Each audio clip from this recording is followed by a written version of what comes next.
Why am I being asked for additional verification when I sign in? Hi everyone, Leo Notenboom here for askleo.com. Here's a scenario I hear, too often. Someone travels overseas or even to just a neighboring country. They attempt to sign in to their Outlook.com account to check their email. After specifying the correct username and the correct password, they're asked for some additional information in the form of, say, a code texted to their phone. They have no way to retrieve the message as their phone is back home or it just doesn't work wherever it is they're traveling. The result? They can't sign in. So I want to review why this happens, what options you have, and perhaps most importantly, how to prepare so that this is not an issue. The technique applies to more than just Microsoft, but I'm going to use this as my example since I see many inadvertent temporary lockouts with their services. When Microsoft notices what they term something unusual when you're signing into a Microsoft account, they present a dialog to help us protect your account.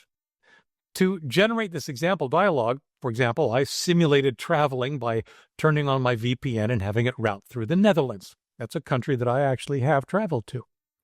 I proceeded to log in normally, entering my email address and my password.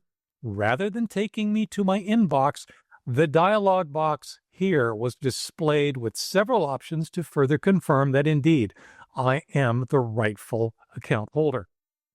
All right, what is something unusual? Well, there's a bunch of different scenarios that qualify.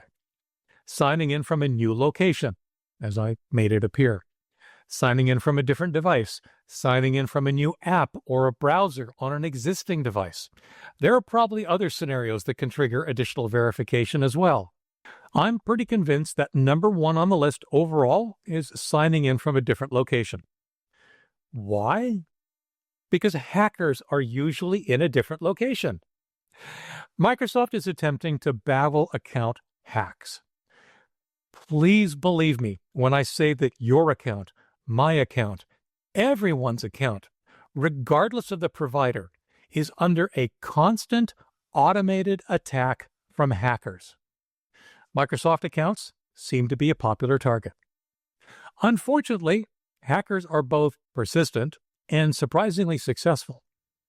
One thing we know about most of these hacks is that they often originate somewhere else, meaning that the hackers, or their computers, are in countries other than the one in which you happen to reside. So when Microsoft sees a new login from a new location, especially when it's far away from where you normally log in, it errs on the side of caution by asking for additional verification. This is a good thing. This keeps the hackers from breaking into your account, even if they somehow got your password.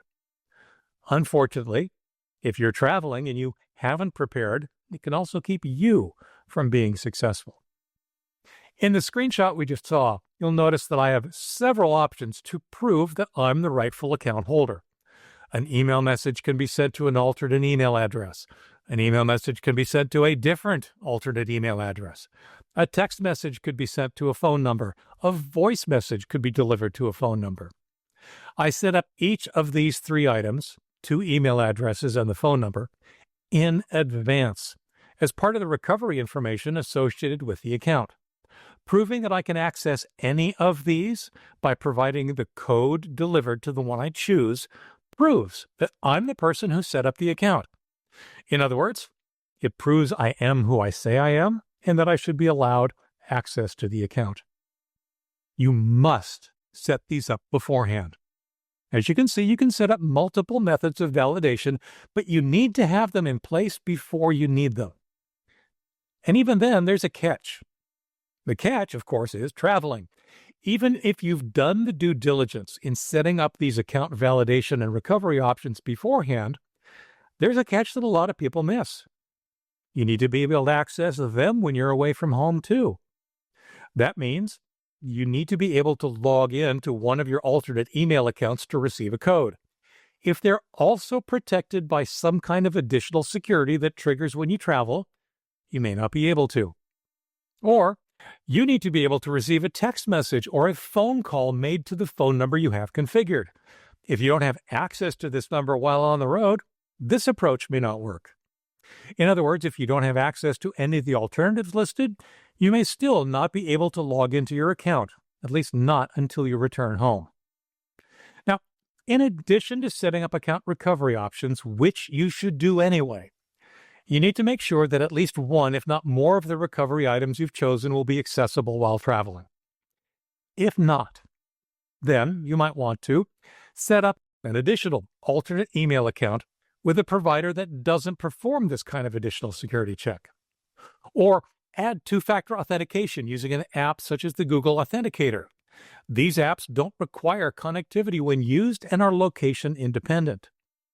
Generate account recovery codes that act as one-time passwords or authorization codes that you then carry with you in some secure manner.